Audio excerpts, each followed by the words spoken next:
हाय दोस्तों, A to Z उड़ान में आपका फिर स्वागत है। आपको क्वेश्चन क्रमांक एक बार फिर लिए चलते हैं। क्वेश्चन ये है कि तरल दाब के लिए पास्कल का नियम लिखिए। मतलब क्वेश्चन ऐसे भी आ जाए कि पास्कल का नियम क्या है, या फिर क्वेश्चन ऐसे देंगे तरल दाब के लिए पास्कल का नियम क्या है, किसे कहते हैं, लिखिए, है ना। तो इसके लिए उत्तर आता है कि पास्कल का नियम यह बताता है कि किसी बंद तरल पर, है ना, कोई बंद तरल है और कहीं पे उस पर जब दबाव लगाया जाता है, कहीं पे भी आप उस पर दबाव लगाएंगे तो वह दबाव तरल के सभी भागों पर और कंटेनर की दीवार पर बिना किसी कमी के कारण समान रूप से क्या हो जाएगा, फैल जाएगा। मान लो पर कोई ये तरल दाब है, उस पर कोई का प्रेशर दे रहे हैं, दबाव दे रहे हैं, तो जब दबाव देंगे ऐसे तो बगैर किसी कमी के या बगैर किसी कमी के समान रूप से सभी ओर क्या हो जाता है, फैल जाता है। जैसे अपन कि कोई ब्रेक है, ब्रेक लगाने से पूरी गाड़ी क्या हो जाती है, रुक जाती है। तो हाइड्रोलिक लिफ्ट भी होती है, लिफ्ट में आपको वजन ऊपर से लेकर नीचे भी आ जाता है, और ब्रेक का भी एक उदाहरण ये हो जाएगा। तो आपको लिख दे रहे हैं कि तरल के लिए पास्कल का नियम, पास्कल का नियम यह बताता है कि किसी, है ना, ये लिख दें कि जब किसी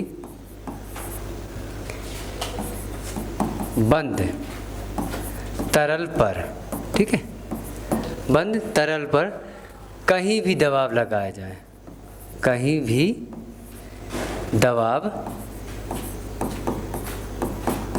लगाया जाता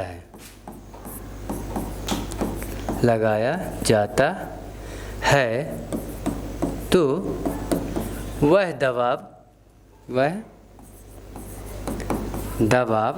ठीक है, तरल के सभी भागों पर, ठीक है, तरल के सभी भागों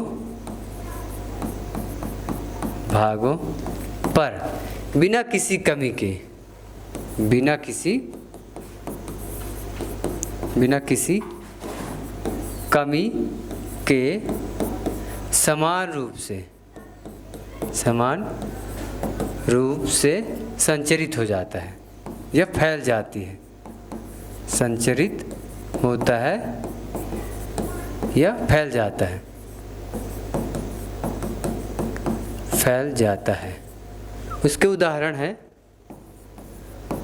उदाहरण पहला है हाइड्रोलिक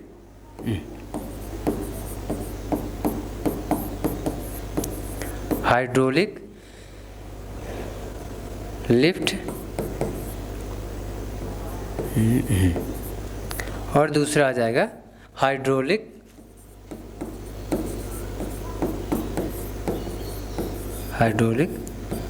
ब्रेक।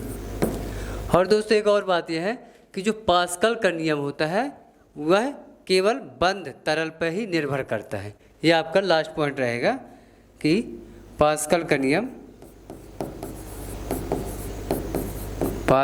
नियम केवल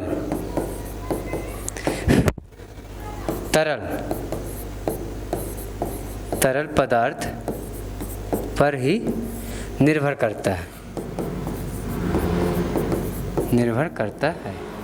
ठीक है दोस्तों, ओके, थैंक यू।